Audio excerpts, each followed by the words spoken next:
Hi, I'm Ben Wallace. I'm the keyboardist and arranger in the band Disco Cactus, and we're going to give you a little bit of the behind the scenes on the creation of our track Cave Rave.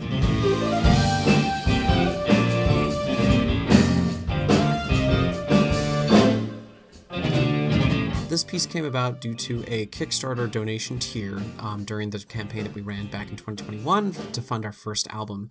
Our donor and friend Chatty Anzud asked for arrangement of any piece from the game Skies of Arcadia Legends. Now this game is very near and dear to my heart. This is one of my favorite games of all time. I played this growing up as a kid in middle school, so I was very excited to take on the challenge of creating something from this game.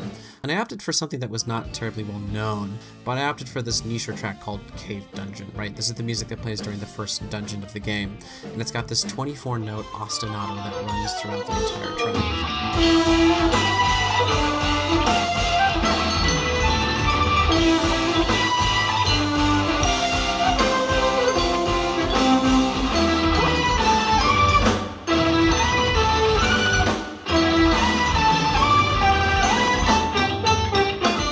This ostinato has stuck with me for many, many years, for decades even, and so this is a really fun opportunity to basically take this thing that I've been thinking about in the background and spinning it out into something complex. And so this piece is really inspired by a lot of the music of Tigran Hamasyan, like the unbelievably talented pianist and composer, and a good friend of mine named Brendan Randall Myers of Dither and Scarcity fame here in New York City. So this piece, I opted to make it a theme and variations, right? It's basically 5 variations on this 24-note ostinato.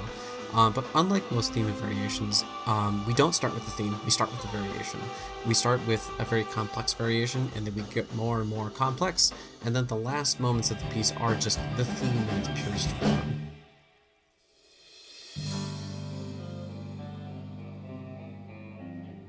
And unlike a lot of other pieces of music out there, this piece follows sort of like a linear A-B form, right? So we don't return to where we started. We start somewhere and we end somewhere different. It is a journey. This whole piece is a journey from point A to point B.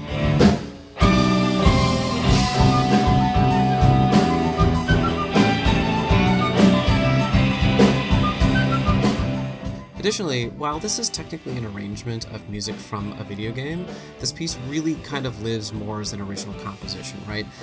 This 24-note ostinato is kind of the only thing that's pulled from the game, aside from a couple of other small quotes from 1 or 2 other melodies here and there. On the spectrum of like arrangement to original composition, this piece lives closer to over here than it does over here.